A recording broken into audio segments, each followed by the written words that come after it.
जय हिंद साथियों स्वागत करता हूं आप सभी का अपने यूट्यूब चैनल पर। साथियों, आज इस वीडियो में हम आपके लिए आरपीएफ परीक्षा के लिए जीके जीएस के महत्वपूर्ण गोल्डन क्वेश्चन लेकर आए हैं। आज के सभी क्वेश्चन सेलेक्टेड इंपोर्टेंट और गोल्डन क्वेश्चन होने वाले हैं। मेरे प्यारे साथियों, आज के इस वीडियो में हमने एमसीक्यूज के साथ साथ उन क्वेश्चनों के बारे में डिटेल्स में भी बात की है जहां से आपसे क्वेश्चन बन सकते हैं। तो आज के सभी क्वेश्चन सेलेक्टेड इंपोर्टेंट और गोल्डन क्वेश्चन होंगे। ये क्वेश्चन ऐसे हैं जहां से आपको अक्सर आपकी एग्जाम में क्वेश्चन देखने को मिल सकता है। तो मेरे प्यारे साथियों, आज की वीडियो को काफ़ी ज़्यादा एनालिसिस करने के बाद बनाया गया है और सभी क्वेश्चन इंपोर्टेंट सेलेक्टेड रखे गए हैं। तो आपको इन क्वेश्चनों के बारे में पता होना चाहिए अगर आप भी आरपीएफ परीक्षा की तैयारी कर रहे हो। तो परीक्षा से पहले इस वीडियो को पूरा ध्यान से जरूर देखिएगा क्योंकि यहाँ से क्वेश्चन आपको जरूर पूछा जाएगा।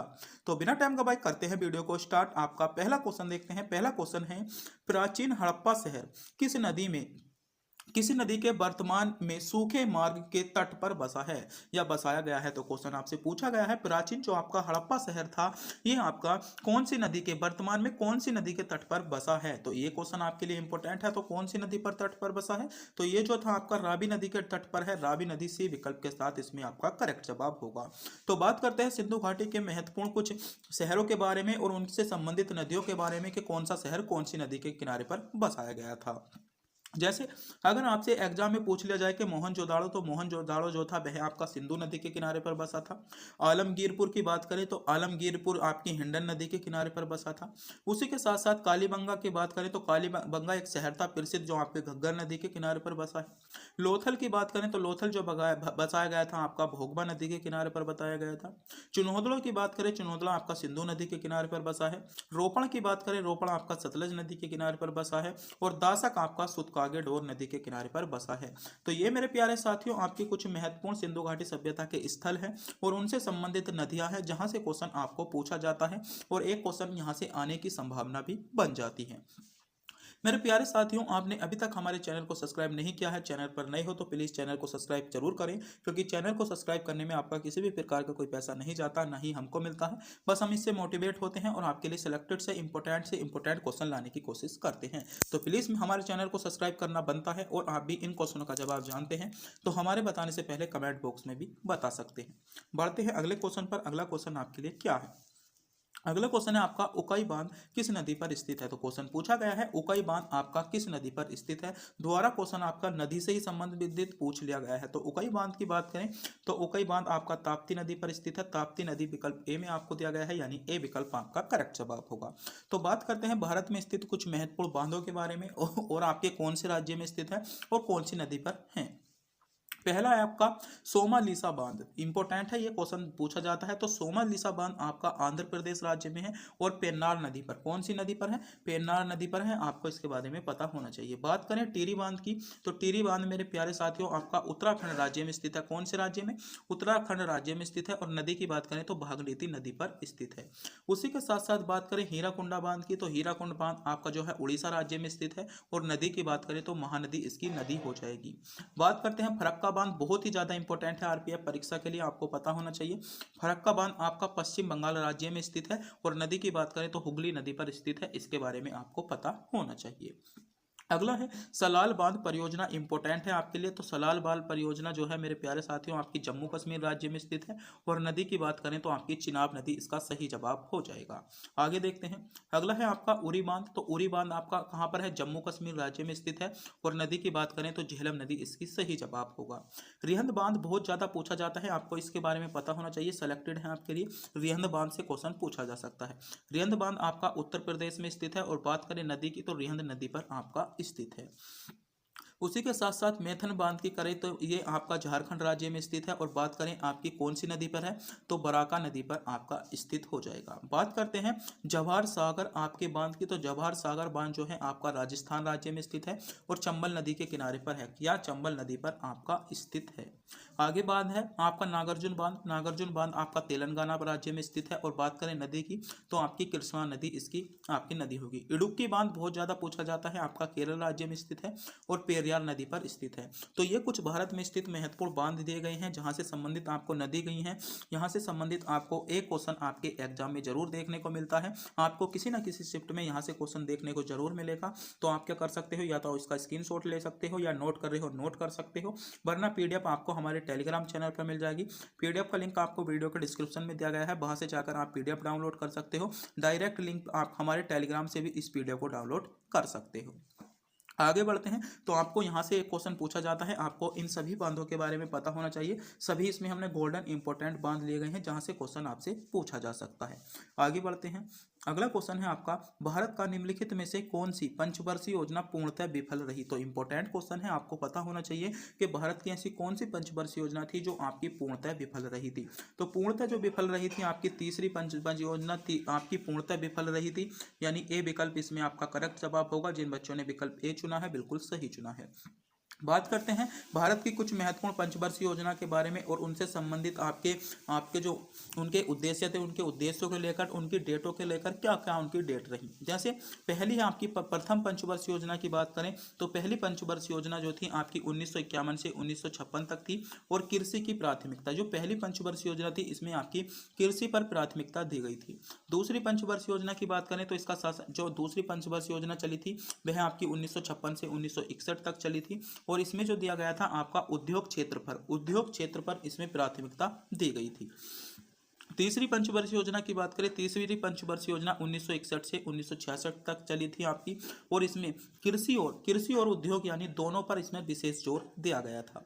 बात करते हैं चौथी पंचवर्षीय योजना की। चौथी पंचवर्षीय योजना आपकी 1969 से 74 तक चली थी और इसमें न्याय के साथ आपका गरीबी के विकास को हटाया गया था, यानी न्याय के साथ साथ आपका जो गरीबी है उसको हटाया गया था। बात करें पांचवी पंचवर्षीय योजना की, तो 5 वर्ष योजना का जो शासनकाल था आपका 1974 से आपका 1979 तक और इसमें जो किया गया था आपकी गरीबी और आत्मनिर्भरता को हटाया गया था। किसमें, गरीबी और आत्मनिर्भरता को इसमें हटाया गया था, आपको इसके बारे में पता होना चाहिए। छठी पंचवर्षीय योजना की बात करें तो पांचवी पंचवर्षीय योजना के रूप में ही, यानी इसमें आपकी छठी जो पंचवर्षीय योजना थी इसमें जोड़ दिया गया था। आगे देखते हैं सातवीं पंचवर्षीय योजना। सातवीं पंचवर्षीय योजना में जो था आपकी फूड फेडरेशन, रोजगार और आपका उत्पादकता पर आपका जोर दिया गया था। यहाँ से क्वेश्चन पूछा जाता है, क्वेश्चन पूछ लिया जाता है कौन सी पंचवर्षीय योजना में उद्योग पर जोर दिया गया, कौन सी पंचवर्षीय योजना में कृषि पर जोर दिया गया, कौन सी पंचवर्षीय योजना में रोजगार पर जोर दिया गया। तो ये 12 की 12 पंचवर्षीय योजना आपके लिए बहुत इंपॉर्टेंट होने वाली है, आपको इनके बारे में पता होना चाहिए। बात करते हैं आठवीं पंचवर्षीय योजना को लेकर, तो 1992 से 97 तक इनका शासनकाल मतलब ये चली थी और रोजगार सृजन, जनसंख्या का नियंत्रण आपका 8वीं पंचवर्षीय योजना में किया गया था। क्वेश्चन पूछा जा सकता है जनसंख्या का नियंत्रण आपका कौन सी पंचवर्षीय योजना से संबंधित है, तो आपको पता होना चाहिए ये आपका 8वीं पंचवर्षीय योजना से संबंधित है। बात करें 9वीं पंचवर्षीय योजना की, तो 9वीं पंचवर्षीय योजना आपकी 1997 से आपकी 2002 तक चली थी और इसमें 7% की विकास दर, यानी 7% का विकास दर इसमें लक्ष्य रखा गया था। बात करते हैं 10वीं पंचवर्षीय योजना की, तो 10 वर्षीय पंचवर्षीय योजना जो थी आपकी 2002 से 2007 तक चली थी और स्वरोजगार और संसाधनों का विकास जो था आपका 10वीं पंचवर्षीय योजना में किया गया था। 11वीं पंचवर्षीय योजना में जो किया गया था आपका व्यापक और तेजी से विकास करने का इसमें लक्ष्य रखा गया था। 12वीं पंचवर्षीय योजना में स्वास्थ्य, शिक्षा और स्वच्छता पर आपको इस पर जोर दिया गया था और ये जो चली थी आपकी 2012 से 2017 तक चली थी। तो ये थी आपकी 12 की 12 पंचवर्षीय योजना आपके सामने उपस्थित हैं जिनके बारे में आपको पता होना चाहिए, क्योंकि यहाँ से आपको अक्सर आपके एग्जाम में क्वेश्चन मिलता है मेरे प्यारे साथियों, और एग्जाम की दृष्टि से बहुत ज़्यादा इंपॉर्टेंट होता है। इनके उद्देश्य पूछ ले जाते हैं, जैसे पहली पंचवर्षीय योजना में किस पर जोर दिया गया, दूसरी पंचवर्षीय योजना का उद्देश्य क्या था, तीसरी पंचवर्षीय योजना का उद्देश्य क्या था, तो आपको इनके बारे में पता होना चाहिए। आप नोट कर सकते हो, स्क्रीनशॉट ले सकते हो, पीडीएफ का लिंक वीडियो के डाउनलोड में है। अगला क्वेश्चन है, हमारे पाचन तंत्र के किस भाग में वसा का पाचन होता है। बहुत ही ज़्यादा सिलेक्टेड क्वेश्चन है, आरपीएफ में आपका बायोलॉजी से संबंधित क्वेश्चन पूछे जाते हैं और पाचन तंत्र बायोलॉजी का महत्वपूर्ण टॉपिक है जहां से क्वेश्चन आपको अक्सर आपके एग्जाम में देखने को मिलते हैं। तो हमारे पाचन तंत्र में किस भाग में वसा का पाचन होता है। तो बात करें वसा के पाचन की, तो वसा का जो पाचन होता है आपका छोटी आंत में होता है। छोटी आंत बी विकल्प में आपको दिया गया है, यानी बी विकल्प आपका इसमें करेक्ट जवाब होगा। आगे बढ़ते हैं, देखते हैं कुछ महत्वपूर्ण पॉइंट। पहले तो क्वेश्चन आपसे पूछ लिया जाता है कि आहार नाल की लंबाई कितनी होती है। ये क्वेश्चन बहुत ज़्यादा पूछा जाता है, आपको इसमें पता होना चाहिए। जो मेरे प्यारे साथियों, आपकी आहार नाल होती है उसकी लंबाई 9 से 10 मीटर आपकी होती है। ये क्वेश्चन बहुत ज़्यादा आपसे क्वेश्चन पूछा जाता है। बात करें भोजन की पचाने की शुरुआत कहाँ से होती है। भोजन का पाचन तो होता है, मगर जो भोजन की पाचन की शुरुआत होती है कहाँ से होती है, तो भोजन के जो पाचन की शुरुआत होती है वह आपकी मुख से ही भोजन के पाचन की शुरुआत हो जाती है। मुख में क्या होते हैं, आपके दांत होते हैं। तो आपको पता होना चाहिए दांत कितने प्रकार के होते हैं। ये क्वेश्चन भी आपसे आरपीएफ परीक्षा में पूछा गया है। तो दांत आपके 4 प्रकार के होते हैं। बात करें इंसुलिन आपका हार्मोन्स होता है, ये कहाँ से होता है, तो ये आपका कहाँ से स्रावित होता है, तो आपका अग्नाशय से होता है। इसके बारे में पता होना चाहिए। मनुष्य के दांत का सूत्र क्या है, तो 123/123 आपका मनुष्य के दांत का सूत्र है। अगर इसमें डिटेल्स में आपको क्या है जानकारी लेनी है, तो डिटेल्स में हम जानकारी नहीं दे सकते, क्योंकि इसके लिए बहुत लंबी वीडियो बनानी पड़ेगी। बात करते हैं दांत के आपके निर्माण से संबंधित भी क्वेश्चन पूछा गया था। तो दांत का निर्माण जो होता है, कैल्शियम फ्लोराइड आपका फास्फेट इसमें होता है, कैल्शियम कार्बोनेट होता है, कैल्शियम आपका क्लोराइड आपका जो होता है, सभी इसमें दांत में होते हैं। बात करते हैं अग्नाशय जो रस होता है इसका पीएच मान कितना होता है, तो पीएच मान क्वेश्चन पूछा गया है 8 होता है। और आपका पाचन कहाँ पर संपन्न होता है, तो पाचन जो है आपका छोटी आंत में संपन्न होता है। तो मेरे प्यारे साथियों, पाचन से संबंधित इतने प्रकार के क्वेश्चन आपसे पूछे जा सकते हैं। आपको इन सभी क्वेश्चनों के बारे में पता होना चाहिए, क्योंकि ये सभी क्वेश्चन सेलेक्टेड इंपॉर्टेंट है, जहां से क्वेश्चन आपको अक्सर आपके एग्जाम में देखने को मिले थे। आगे बढ़ते हैं। अगला क्वेश्चन है तैमूर के आक्रमण के समय दिल्ली का सुल्तान कौन था। तो तैमूर के अगर हम आक्रमण की बात करें तो सी विकल्प इसमें आपका सही जवाब होगा, नसरुद्दीन महमूद। सी विकल्प के साथ आपका करेक्ट जवाब हो जाएगा। बात करते हैं कुछ महत्वपूर्ण आक्रमणों के बारे में, जहां से क्वेश्चन आपसे पूछा जा सकता। भारतीय स्वतंत्रता का पहला युद्ध क्वेश्चन पूछा जा सकता है कि भारतीय स्वतंत्रता का पहला युद्ध कब हुआ था। यह क्वेश्चन बहुत ज़्यादा एग्जामों में देखने को मिलता है और रेलवे का फेवरेट भी क्वेश्चन है। क्वेश्चन है भारतीय स्वतंत्रता का पहला युद्ध। तो भारतीय स्वतंत्रता का जो पहला हुआ युद्ध था वह आपका 1857 का युद्ध भारतीय स्वतंत्रता का पहला युद्ध था। बात करें भारतीय राष्ट्रीय कांग्रेस का गठन कब हुआ था, यह भी क्वेश्चन पूछा गया है। तो मेरे प्यारे साथियों, भारतीय राष्ट्रीय कांग्रेस का आपका गठन 1885 में हुआ था। क्वेश्चन पूछा जाता है, आपको पता होना चाहिए। मुस्लिम लीग के गठन से भी क्वेश्चन पूछा जाता है। मुस्लिम लीग का गठन बात करें तो मुस्लिम लीग का जो गठन हुआ था आपका 1906 में मुस्लिम लीग का गठन हुआ था। असहयोग आंदोलन की बात करें तो असहयोग आंदोलन कब हुआ था, 1920 में आपका असहयोग आंदोलन हुआ था। सवर्ण आंदोलन की बात करें तो सवर्ण आंदोलन आपका 1930 में हुआ था। भारत छोड़ो आंदोलन की बात करें 1942, और भारत का विभाजन जो हुआ था 1947 में हुआ था। तो ये कुछ आपकी महत्वपूर्ण करेक्ट डेटें दी गई हैं, जहां से क्वेश्चन आपसे पूछा जाता है, आपको पता होना चाहिए। क्वेश्चन ये बहुत ज़्यादा पूछा जाता है कि भारतीय स्वतंत्रता का पहला युद्ध कौन सा 1857 आपका था, आपको पता होना चाहिए। ये क्वेश्चन बार बार रेलवे एग्जाम रिपीट करता है, रेलवे में इस क्वेश्चन को बार बार देखा गया है। आगे बढ़ते हैं। अगला क्वेश्चन है निम्नलिखित में से किसे आधुनिक अर्थशास्त्र का जनक माना जाता है। तो आधुनिक जो अर्थशास्त्र है इसका जनक जो माना जाता है एडम स्मिथ को माना जाता है। एडम स्मिथ सी विकल्प में आपको दिया गया है, यानी सी विकल्प यहाँ पर आपका करेक्ट जवाब होगा। जिन बच्चों ने सी विकल्प को चुना है बिल्कुल सही चुना है, सी विकल्प इसमें आपका करेक्ट जवाब हो जाता है कि आधुनिक अर्थशास्त्र का जनक आपका एडम स्मिथ को माना जाता है। आगे बढ़ते हैं, बात करते हैं कुछ महत्वपूर्ण इंपॉर्टेंट फैक्ट के बारे में और उनके व्यक्तित्व के। जैसे क्वेश्चन पूछा जा सकता है आपका शक संबंध की शुरुआत किसने की थी। तो शक संबंध की जो संबंध है आपका किससे है, कनिष्क से है। मौर्य वंश का संस्थापक, यानी मौर्य वंश का संस्थापक कौन था, ये भी बहुत ज्यादा पूछा जाता है। तो मौर्य वंश का संस्थापक कौन था, आपका चंद्रगुप्त मौर्य मौर्य वंश का संस्थापक था। न्याय दर्शन किससे संबंधित है, ये क्वेश्चन पूछा जाता है। तो न्याय दर्शन जो है आपका गौतम बुद्ध से संबंधित है। आपका बेसिक दर्शन ये भी बहुत ज़्यादा पूछा जाता है। चौथा पॉइंट आपका महर्षि आपका काणद से संबंधित है। आपका सांख्य दर्शन की बात करें तो आपका महर्षि कपिल से संबंधित है। योग दर्शन बहुत ही ज़्यादा इंपॉर्टेंट है कि योग दर्शन किससे संबंधित है, तो योग आपका पतंजलि से संबंधित है।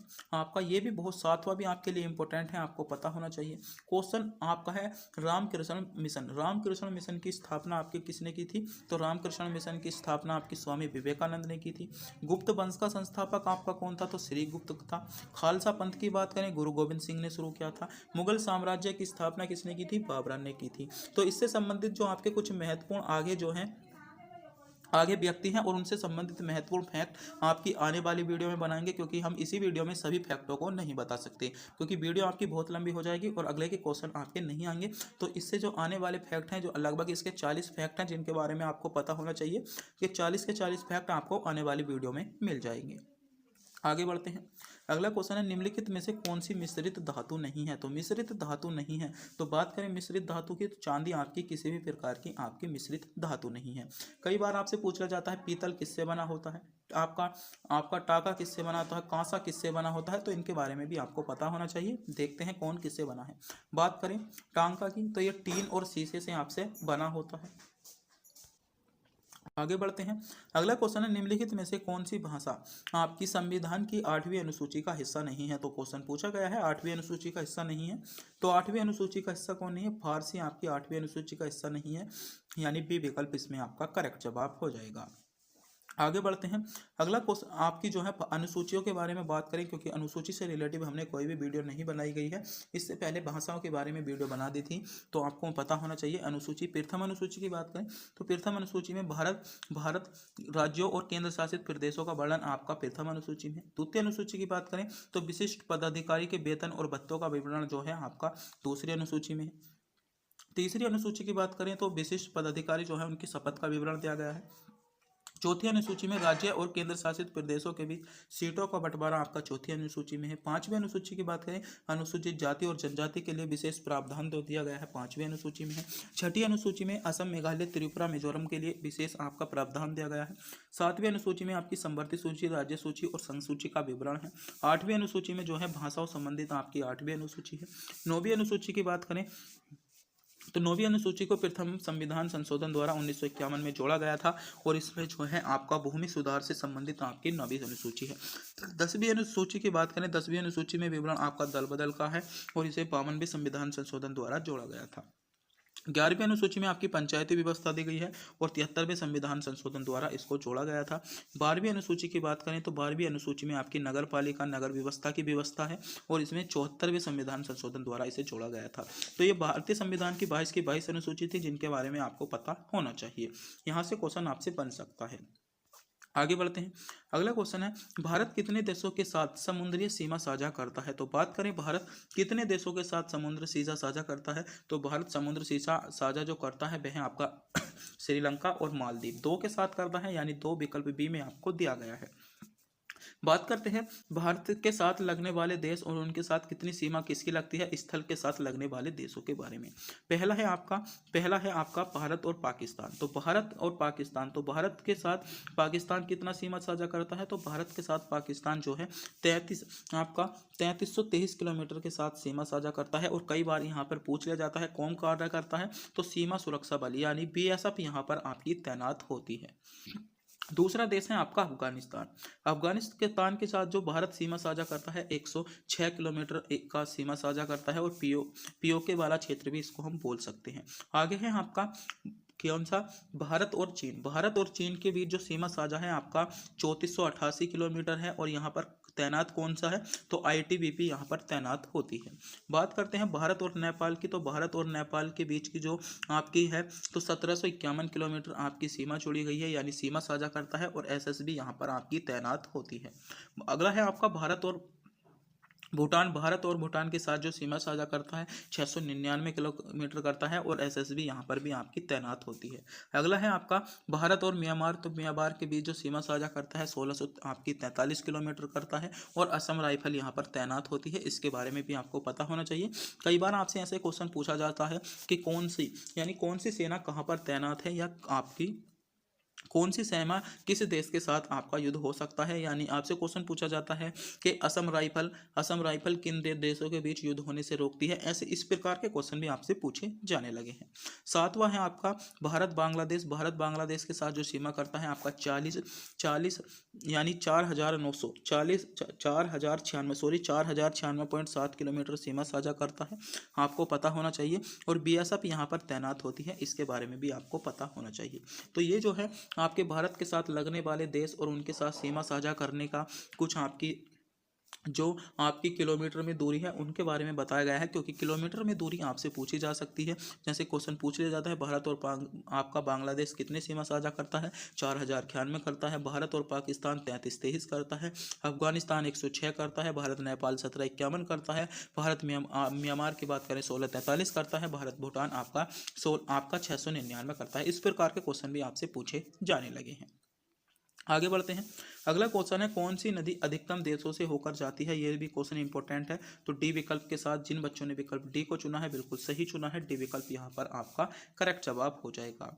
बात करते हैं नदी के किनारे पर स्थित कुछ महत्वपूर्ण आपके प्रमुख शहरों के बारे में, जहाँ से आपसे क्वेश्चन अक्सर आपसे पूछा जाता है। इसके बारे में आपको पता होना चाहिए। जैसे पहला है सतलुज नदी। तो सतलुज नदी के किनारे पर कौन है? फिरोजाबाद और लुधियाना आपका सतलुज नदी के किनारे पर बसा है। महानदी की बात करें तो महानदी कटक और आपका संबलपुर आपका महानदी के किनारे पर बसा है। बद्रीनाथ की बात करें, बद्रीनाथ आपका अलकनंदा के किनारे पर बसा है। कुरनूल की बात करें, कुरनूल आपका तुंगभद्रा नदी के किनारे पर बसा है। श्रीनगर आपका जो है झेलम नदी के किनारे पर बसा है। सूरत आपका ताप्ती नदी के किनारे पर बसा है। विजयवाड़ा की बात करें, कृष्णा नदी के किनारे पर बसा है। आपका पड़मपुर आपका भीमा नदी के किनारे पर बसा है। बरेली की बात करें, बहुत ज़्यादा पूछा जाता है, आपका रामगंगा नदी के किनारे पर बसा है। ओछरा की बात करें, बेतवा नदी पर। मथुरा और आगरा आपका यमुना नदी के किनारे पर बसा है। उज्जैन आपका क्षिप्रा नदी के किनारे पर बसा है। अयोध्या की बात करें, अयोध्या आपका सरयू नदी के किनारे पर बसा है। कोलकाता आपका हुगली नदी के किनारे पर बसा है। लखनऊ आपका गोमती नदी के किनारे पर बसा है। जबलपुर आपका नर्मदा नदी के किनारे पर बसा है। कोटा आपका चंबल नदी के किनारे पर बसा है। नासिक आपका गोदावरी नदी के किनारे पर बसा है। श्रीरंगपट्टनम आपका कावेरी नदी के किनारे पर बसा है। हैदराबाद आपका मूसी नदी पर बसा है। जमशेदपुर आपका स्वर्णरेखा नदी पर बसा है। और अहमदाबाद आपका साबरमती नदी के किनारे पर बसा है। तो ये कुछ आपके महत्वपूर्ण देश दिए गए हैं और उनसे संबंधित जो है आपके कुछ आपके क्या है महत्वपूर्ण आपके स्थान और आपके नदी के किनारे पर बसे शहर दिए गए हैं, जहाँ से क्वेश्चन आपसे पूछा जाता है। तो ये टॉपिक भी एग्जाम की दृष्टि से इंपॉर्टेंट होता है। आगे बढ़ते हैं। अगला क्वेश्चन है, भारतीय संविधान का कौन सा अनुच्छेद उपाधियों के अंत से संबंधित है? तो बात करें उपाधियों का अंत जो दिया गया है भारतीय संविधान के अनुच्छेद 18 में दिया गया है। अनुच्छेद 18 डी विकल्प के साथ इसमें आपका करेक्ट जवाब होगा। बात करते हैं भारतीय संविधान के कुछ महत्वपूर्ण अनुच्छेदों के बारे में, जिनको बच्चे नहीं पढ़ते और यहाँ से अक्सर क्वेश्चन आपसे पूछ लिया जाता है। बात करें अनुच्छेद 1 की, तो अनुच्छेद 1 में जो दिया है संघ और राज्य क्षेत्र जो दिए गए हैं आपके अनुच्छेद 1 में दिए गए हैं। अनुच्छेद 2 में जो दिया गया है नए राज्यों का प्रवेश या आपकी स्थापना, नए राज्यों का प्रवेश या स्थापना आपके अनुच्छेद 2 में दी गई है। अनुच्छेद 3 में क्या है? अनुच्छेद 3 में है आपका राज्य का निर्माण तथा सीमा या नामों में परिवर्तन। राज्य का निर्माण, सीमा तथा नामों में परिवर्तन आपका अनुच्छेद 3 में दिया गया है। अनुच्छेद 4 में पहली अनुसूची व चौथी अनुसूची में संशोधन तथा 2 और 3 के अधीन बनाई गई विधि जो है आपकी अनुसूची आपका आर्टिकल 4 या अनुच्छेद 4 के अंतर्गत आती है। अनुच्छेद 5 की बात करें तो संविधान के प्रारंभ से नागरिकता जो दी गई है आपकी अनुच्छेद 5 में दी गई है। अनुच्छेद 6 की बात करें, भारत में आने वाले व्यक्तियों को नागरिकता, भारत में आने वाले व्यक्तियों को जो नागरिकता है आपकी अनुच्छेद 6 में दी गई है। पाकिस्तान जाने वाले जो आपके व्यक्ति थे उनको नागरिकता दी गई है आपके आर्टिकल 7 में दी गई है। भारत के बाहर रहने वाले व्यक्तियों को जो नागरिकता गई है आपकी आर्टिकल या अनुच्छेद 8 में दी गई है। आगे देखते हैं। अनुच्छेद 9 की बात करें तो विदेशी राज्य की नागरिकता लेने पर आपकी भारत की नागरिकता खत्म हो जाएगी, अनुच्छेद 9 में है। नागरिकता के अधिकारों का बना रहना आपकी अनुच्छेद 10 में है।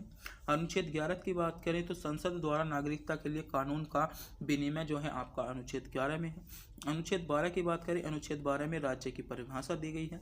अनुच्छेद 13 में आपके मूल अधिकारों को असंगत तथा अल्पीकरण की विधि आपकी अनुच्छेद 13 में है। अनुच्छेद 14 में आपकी विधि के समक्ष समता दी गई है, विधि के समक्ष आपकी समानता दी गई है। अनुच्छेद 15 में धर्म जाति के आधार पर भेदभाव नहीं किया जाएगा, ये आपका अनुच्छेद 15 में किया गया है। तो ये कुछ महत्वपूर्ण आर्टिकल हैं जहाँ से संबंधित आपको क्वेश्चन पूछा जा सकता है। तो आपको इनके साथ साथ आपके इन कुछ महत्वपूर्ण आर्टिकल, सूरजकुंड झील कहाँ पर स्थित है? तो क्वेश्चन पूछा गया है कि सूरजकुंड झील आपसे पूछी गई है, सूरजकुंड झील आपकी कहाँ पर स्थित है? तो मेरे प्यारे साथियों, बात करें सूरजकुंड झील की, तो सूरजकुंड झील जो है वह आपकी फरीदाबाद यानी हरियाणा में स्थित है। फरीदाबाद इसमें बी विकल्प यानी हरियाणा आपको विकल्प बी में दिया गया है। यहाँ पर बी विकल्प जिन बच्चों ने चुना है बिल्कुल सही चुना है, बी विकल्प आपका करेक्ट जवाब हो जाएगा। बात करते हैं भारत में स्थित कुछ महत्वपूर्ण झीलों के बारे में, जहाँ से क्वेश्चन आपसे पूछा जाता है। पहला है आपका चिल्का झील, बहुत ज़्यादा पूछा जाता है। चिल्का झील कहाँ पर स्थित है? चिल्का झील आपकी पूरी उड़ीसा राज्य में स्थित है। बात करते हैं आपका कोलेस झील की, तो कोलेस झील कहाँ पर है? विजयवाड़ा आपकी आंध्र प्रदेश में स्थित है। कौन सी? कोलेस झील ही बहुत ज़्यादा है, इंपॉर्टेंट है। आरपीएफ परीक्षा 2019 में ये क्वेश्चन पूछा भी गया था। बात करते हैं सोन झील की, तो सोन झील जो है आपकी आपका करीमगंज में स्थित है, यानी असम राज्य में आपकी स्थित हो जाएगी। महाराणा प्रताप झील की बात करें तो महाराणा प्रताप झील आपकी कांगड़ा यानी हिमाचल प्रदेश में स्थित है, आपको पता होना चाहिए। ये क्वेश्चन भी आपका कांस्टेबल वाली परीक्षा में पूछा गया था।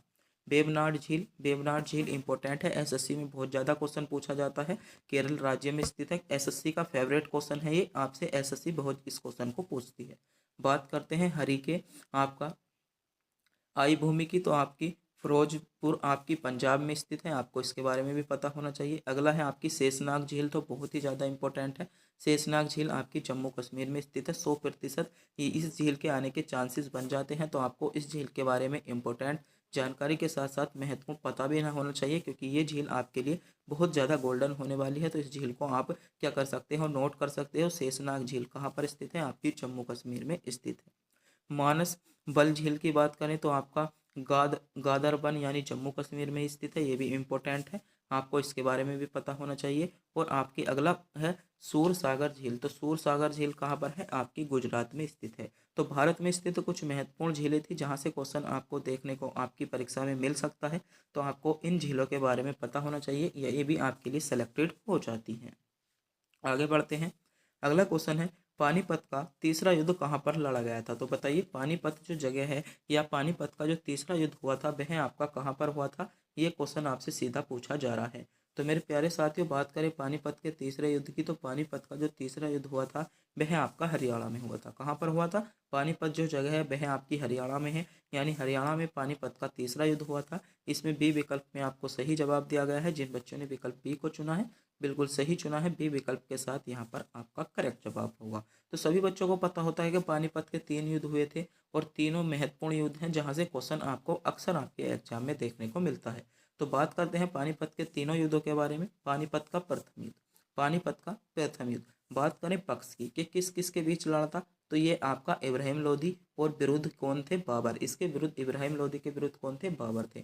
इस युद्ध का परिणाम क्या रहा था? तो प्रथम जो युद्ध था आपका, इसका परिणाम जो रहा था, इसमें बाबर क्या है? जीत गया था। क्या जीत गया था? बाबर जीत गया था। और ये युद्ध हुआ कहाँ पर था? तो ये युद्ध जो हुआ था पानीपत यानी हरियाणा राज्य में हुआ था। बात करते हैं डेट क्या थी, तो आपकी 21 अप्रैल 1526, 21 अप्रैल 1526 में पानीपत का प्रथम युद्ध हुआ था। ये डेट बहुत ज़्यादा इंपॉर्टेंट है। सभी बच्चों को जो है करेक्ट डेट के बारे में नहीं पता होता, यहाँ से क्वेश्चन पूछा जा सकता है। जैसे क्वेश्चन पूछा जा सकता है पानीपत का प्रथम युद्ध कब हुआ, तो पानीपत का प्रथम युद्ध आपकी करेक्ट डेट होगी 21 अप्रैल 1526, क्योंकि 1526 तो सभी बच्चों को याद रहता है मगर 21 अप्रैल सभी बच्चों को याद नहीं रहता। तो आपको याद कर कर जाना होगा। पानीपत के प्रथम युद्ध से रिलेटेड एक कुछ इंपॉर्टेंट फैक्ट थे। पक्ष कौन थे, यानी किस किस के बीच लड़ा था, तो इब्राहिम लोदी के विरुद्ध और बाबर ने लड़ा था। बात करते हैं परिणाम क्या था, तो इसमें बाबर जीत गया था, आपको पता होना चाहिए। वहीं पर अगर हम बात करें पानीपत के दूसरे युद्ध की, तो पानीपत के दूसरा युद्ध जो लड़ा गया था हेमू के खिलाफ अकबर, यानी हेमू और अकबर, हेमू के और अकबर के बीच जो लड़ा गया था आपका पानीपत का दूसरा युद्ध लड़ा था। इसमें परिणाम क्या था? मुगल विजय, यानी आपका बाबर क्या हो वो अकबर क्या हो गया था, इसमें विजय हो गया था। स्थान कौन सा था? तो स्थान आपका पानीपत हरियाणा ही था। और वर्ष कौन सा था? तो किस वर्ष पानीपत का दूसरा युद्ध लड़ा गया? तो 5 नवंबर आपका 1556, 1556 तो पता है मगर 5 नवंबर नहीं पता है। तो पानीपत का दूसरा युद्ध कब हुआ था? दूसरा युद्ध हुआ था आपका 5 नवंबर 1556 को पानीपत का दूसरा युद्ध हुआ था। इसी के साथ साथ बात करते हैं पानीपत के तीसरे युद्ध की। पानीपत का तीसरा युद्ध जो आपसे क्वेश्चन पूछा गया था, ये क्वेश्चन भी इंपॉर्टेंट है, यहाँ से क्वेश्चन आपको आपके एग्जाम में देखने को मिल जाते हैं। जैसे पानीपत के जो तीसरे युद्ध के बीच पक्ष कौन कौन थे, तो मराठा साम्राज्य और आपका दुर्गानी साम्राज्य अफगानिस्तान का, इसमें पानीपत का तीसरा युद्ध हुआ था। बात करते हैं इसका नतीजा यानी परिणाम क्या था, तो अफगानिस्तानी जो थे इसमें आपके जीत गए थे। और ये युद्ध हुआ कब था, तो 14 जनवरी आपका 1761 को, 14 जनवरी 1761 को आपका युद्ध हुआ था, आपको पता होना चाहिए। स्थान क्या था, तो पानीपत हरियाणा आपका इसका स्थान था। तो ये कुछ आपके पानीपत के तीनों महत्वपूर्ण युद्ध दिए गए हैं, जहाँ से संबंधित आपको अक्सर आपके एग्जाम में क्वेश्चन देखने को मिलता है और एग्जाम की दृष्टि से बहुत ज़्यादा इम्पोर्टेंट हो जाता है। मेरे प्यारे साथियों, अगर आप इसका स्क्रीनशॉट लेना चाहते हैं, स्क्रीनशॉट ले लीजिएगा, वरना इसकी पीडीएफ आपको हमारे टेलीग्राम चैनल पर मिल जाएगी। टेलीग्राम चैनल का लिंक वीडियो के डिस्क्रिप्शन में दिया गया है और यूट्यूब चैनल के नाम से ही आपका टेलीग्राम चैनल है। वीडियो के आप क्या कर सकते हो, टेलीग्राम चैनल को ज्वाइन कर सकते हो, जिससे कि हमारी आने वाली पीडीएफ सबसे पहले आप पीडीएफ डाउनलोड करने के लिए हमारे टेलीग्राम चैनल को ज्वाइन भी कर सकते हो। टेलीग्राम चैनल और पीडीएफ का लिंक आपका दोनों का वीडियो के डिस्क्रिप्शन में दिया गया है, वहां से जाकर आप पीडीएफ डाउनलोड कर सकते हो या स्क्रीनशॉट भी ले सकते हो। तो मेरे प्यारे साथियों, पानीपत की जो तीनों डेट हैं, इनके युद्धों की तीनों डेट हैं, इनके बारे में आपको पता होना चाहिए। पहला जो हुआ था आपका 21 अप्रैल 1526 को हुआ था, इम्पोर्टेंट डेट।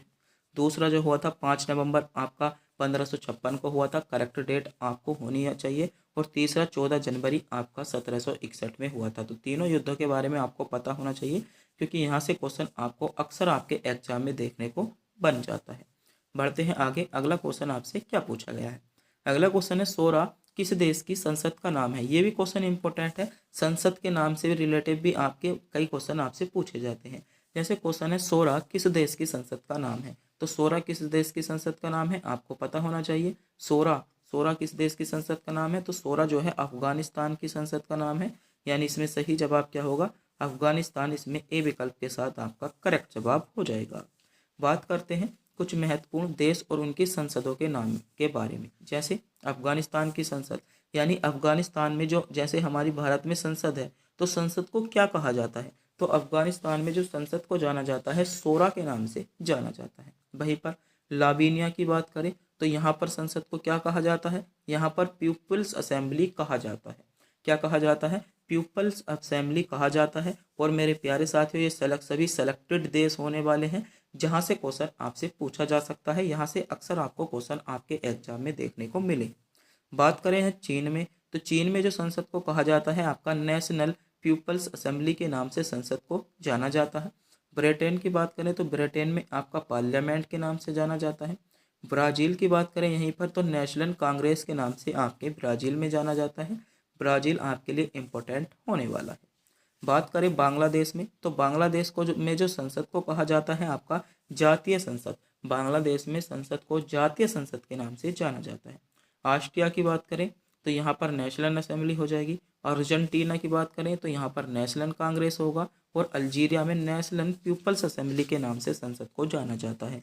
तो भारत में स्थित आपको पता होना चाहिए, जैसे संसद में जाना जाता है, उसी प्रकार अन्य देशों में किस किस नाम से जाना जाता है। ये आपके लिए इम्पोर्टेंट फैक्ट है। यहाँ से भी क्वेश्चन आपको आपकी परीक्षा में देखने को मिल जाते हैं। आगे बढ़ते हैं। अगला क्वेश्चन आपके लिए क्या इम्पोर्टेंट है। अगला है, वंशानुगत विषयों से संबंधित का अध्ययन कहलाता है। यानी जो वंशा जो आपके गत होते हैं, उन पर विषय के बारे में अगर हम अध्ययन करना चाहते हैं तो वह आपका क्या कहलाता है। तो वह जो कहलाता है आपका जेनेटिक्स कहलाता है। क्या कहलाता है, जेनेटिक्स कहलाता है। यानी पहला विकल्प आपका सही जवाब दिया है। जिन बच्चों ने पहले विकल्प को चुना है, बिल्कुल सही चुना है। पहला विकल्प यहाँ पर आपका करेक्ट जवाब होगा। तो बात करते हैं विज्ञान की कुछ महत्वपूर्ण शाखाओं के बारे में और उनके अध्ययनों के बारे में, जहाँ से आपसे क्वेश्चन बन सकता है और इम्पोर्टेंट भी हो जाते हैं। जैसे हड्डियों का अध्ययन। हड्डियों का अध्ययन आप पहला स्क्रीनशॉट ले लीजिएगा इसका, या आप डाउनलोड तो कर ही लोगे। तो हड्डियों का अध्ययन क्या कहलाता है, तो ऑस्टियोलॉजी। हड्डियों का अध्ययन क्या कहलाता है, हड्डियों का अध्ययन आपका ऑस्टियोलॉजी कहलाता है। बात करें मिट्टी का अध्ययन तो पेंडोलॉजी। क्या कहलाता है, पेडोलॉजी। पेडोलॉजी क्या कहलाता है, पेडोलॉजी मिट्टियों का अध्ययन। बात करें यूरेनिस सिस्टम का अध्ययन जो कहलाता है आपका यूरोलॉजी कहा जाता है। क्या कहलाता है, यूरोजी कहलाता है। विषाणुओं का अध्ययन क्या कहलाता है, इंपॉर्टेंट है। विषाणुओं का अध्ययन आपका वायरोलॉजी कहलाता है। क्या, विषाणुओं का अध्ययन वायरोलॉजी। विषाणुओं का अध्ययन वायरोलॉजी। आपका प्रतिरक्षा विज्ञान का अध्ययन इम्यूनोलॉजी आपका कहलाता है। आगे है आपका मांसपेशियों का अध्ययन। तो मांसपेशियों का अध्ययन क्या कहलाता है, मायोलॉजी। मायोलॉजी क्या कहलाता है, मायोलॉजी आपका मांसपेशियों का अध्ययन कहलाता है। भ्रूण का अध्ययन एम्ब्रियोलॉजी आपका कहलाता है।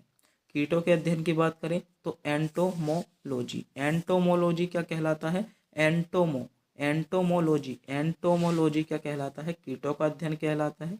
तंत्रिका, तंत्र का अध्ययन क्या कहलाता है? तो न्यूरोलॉजी आपका तंत्रिका, तंत्र का अध्ययन कहलाता है। तो ये कुछ महत्वपूर्ण विज्ञान की शाखा दी गई हैं जहाँ से क्वेश्चन आपसे पूछा जा सकता है और ये टॉपिक एग्जाम की दृष्टि से भी बहुत इंपॉर्टेंट बन जाता है। मेरे प्यारे साथियों, अगर आपने अपने दोस्तों के पास वीडियो को शेयर नहीं किया है, अपने दोस्तों के पास वीडियो को शेयर जरूर कर दें। आगे बढ़ते हैं।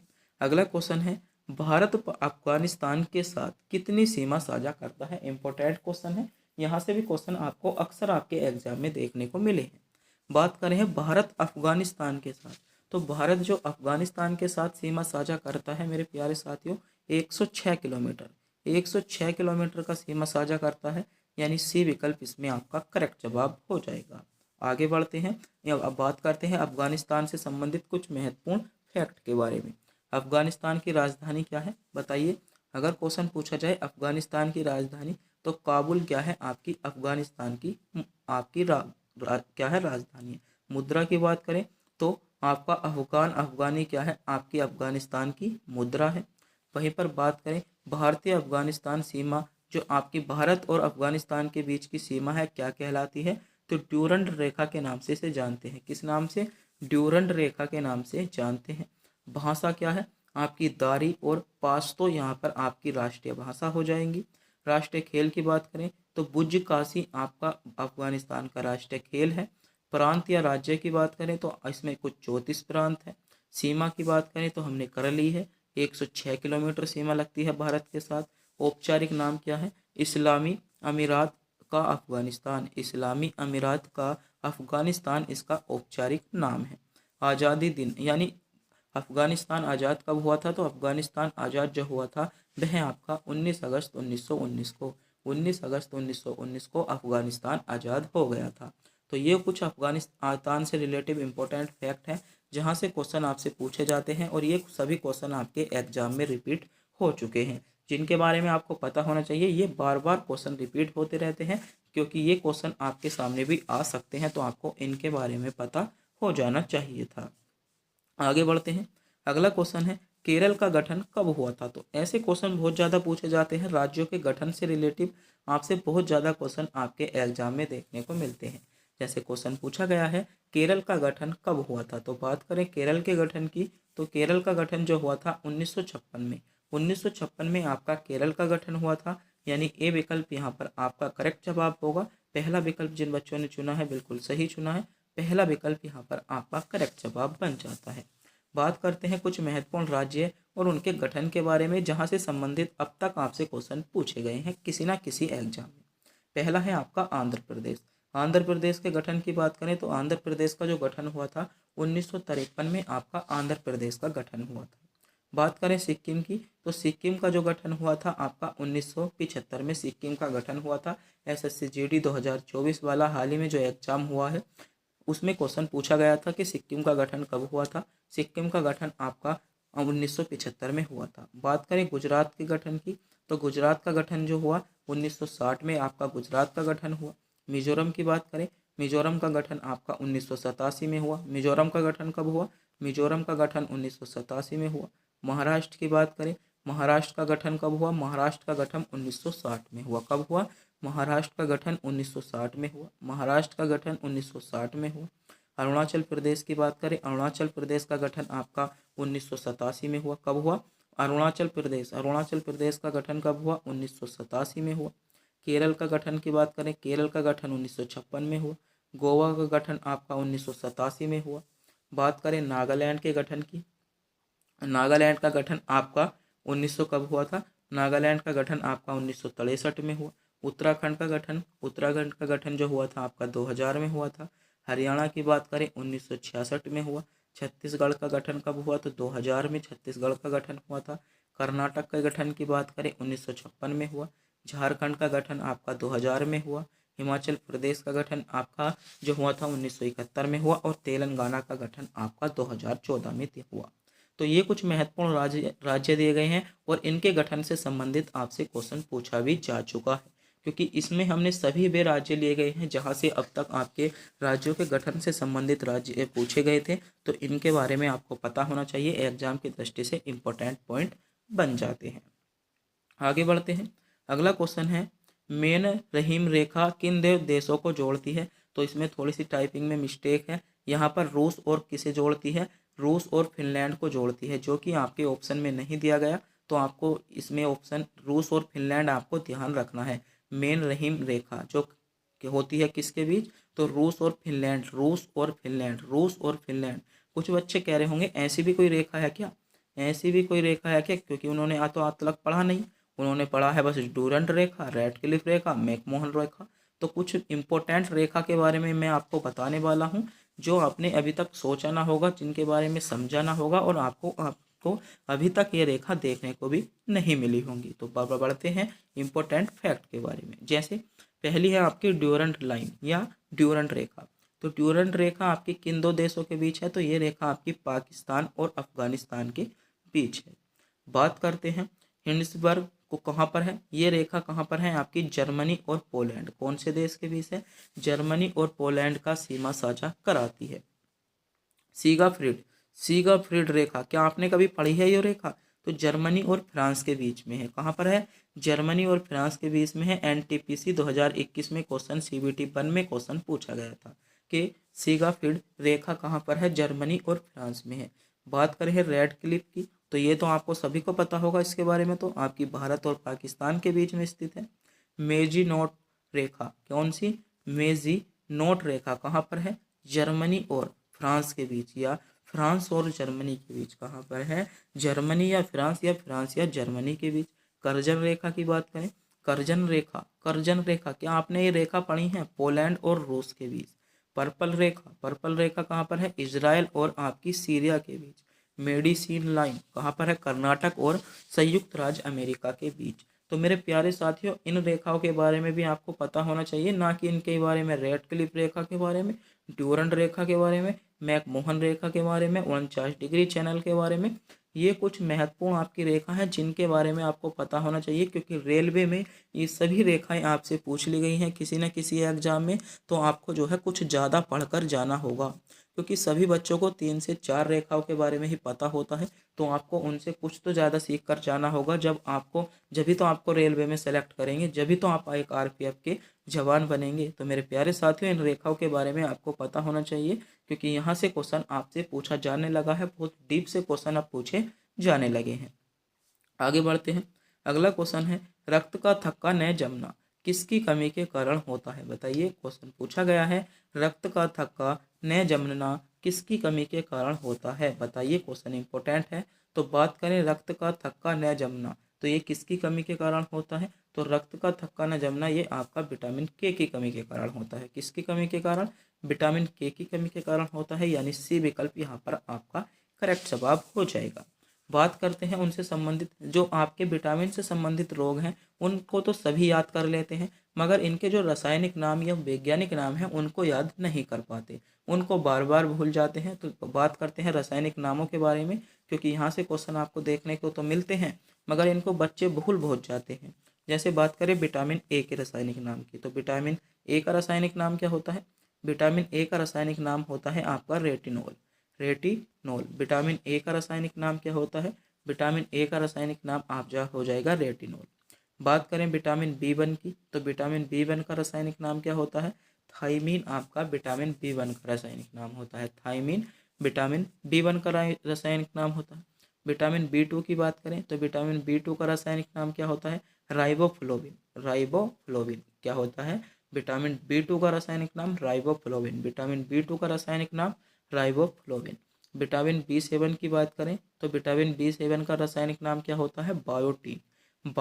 विटामिन बी 7 का नाम बायोटीन। हाथों हाथ याद कीजिएगा, ना कि आने वाले कल के बारे में सोचिएगा। जल्दी से जल्दी ने याद करते चले। विटामिन बी 9 की बात करें, विटामिन बी 9 का नाम रासायनिक नाम तो फोलिक एसिड। क्या? Folic acid. विटामिन सी की बात करें, विटामिन सी का रासायनिक नाम एस्कर्बिक एसिड। विटामिन डी का कैल्सीफेरोल। विटामिन डी का रासायनिक नाम या वैज्ञानिक नाम? विटामिन डी का कैल्सीफेरोल। विटामिन ई की बात करें, टोकोफेरोल। क्या होगा? विटामिन ई का टोकोफेरोल। विटामिन के का फ्लोवाक्विनोन। क्या होता है? विटामिन के का। एक बार फिर से देखेंगे, क्योंकि आपको याद करना है। विटामिन ए का रासायनिक नाम रेटिनोल। विटामिन बी का रासायनिक नाम थाइमिन।